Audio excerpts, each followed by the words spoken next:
Hey, welcome back. Hopefully, we have talked about everything that had to do with this guy.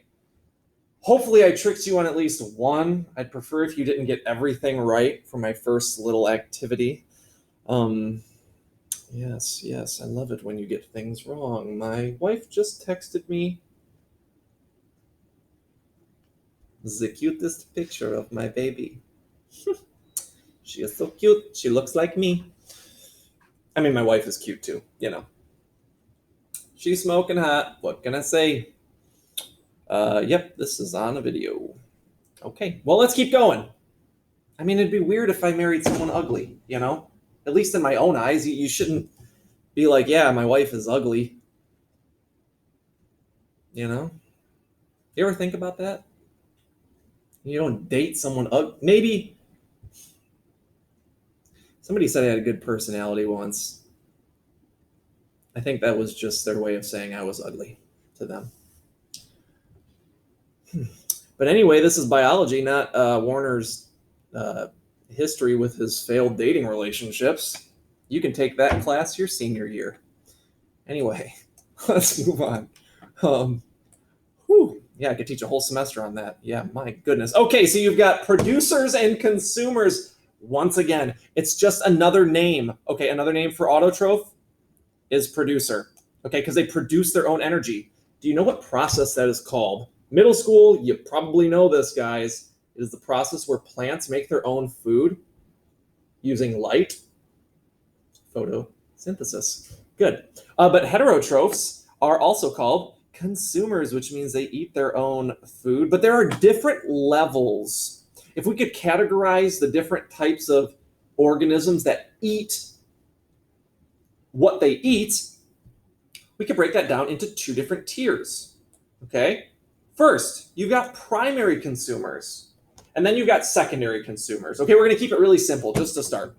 A primary consumer, I guess we should think about like where food comes from.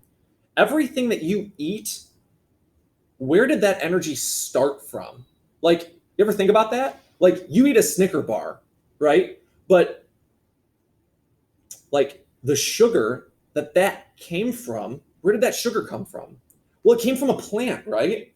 But how did that plant get the energy to make that sugar? Or a cow. I love eating burgers.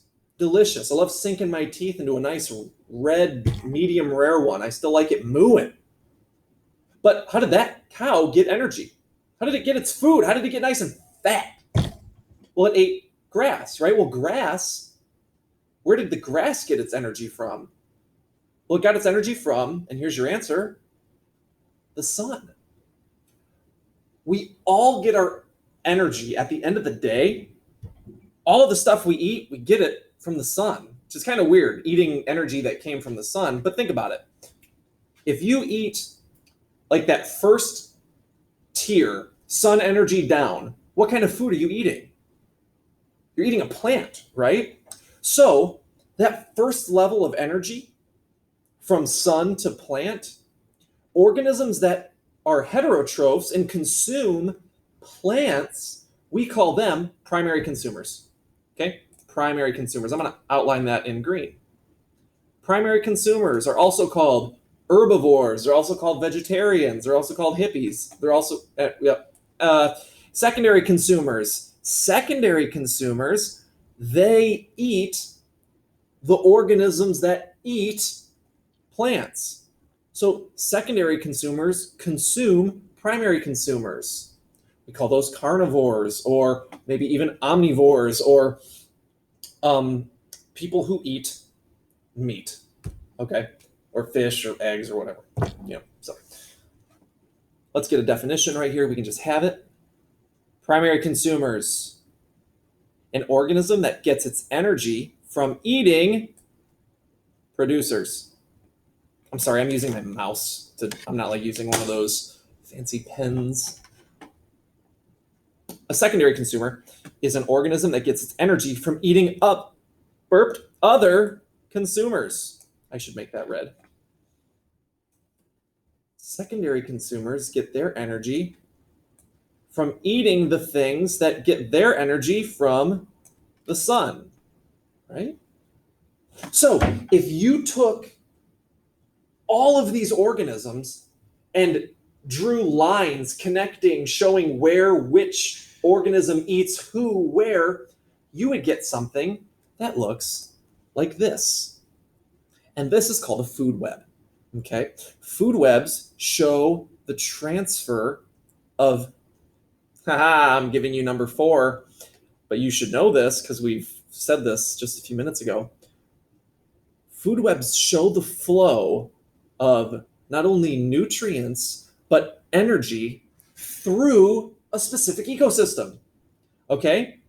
So, what's missing on here? What is missing on here? We've got our consumers, we've got our producers, we've got our primary consumers, we've also got our secondary consumers, but where does all this energy start? What do we need to draw here? We should be drawing a sun right here. Wouldn't that make more sense? Because if we're showing the flow of energy, then the energy needs to start somewhere, right? So we need to start with that energy coming from the sun, and then that energy goes from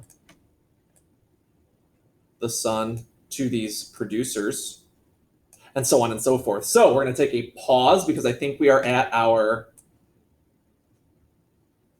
yellow line. So go ahead and do in modules this quick little check to see if you can grasp, before me even teaching you how to really do one of these, see if you can tackle a food web.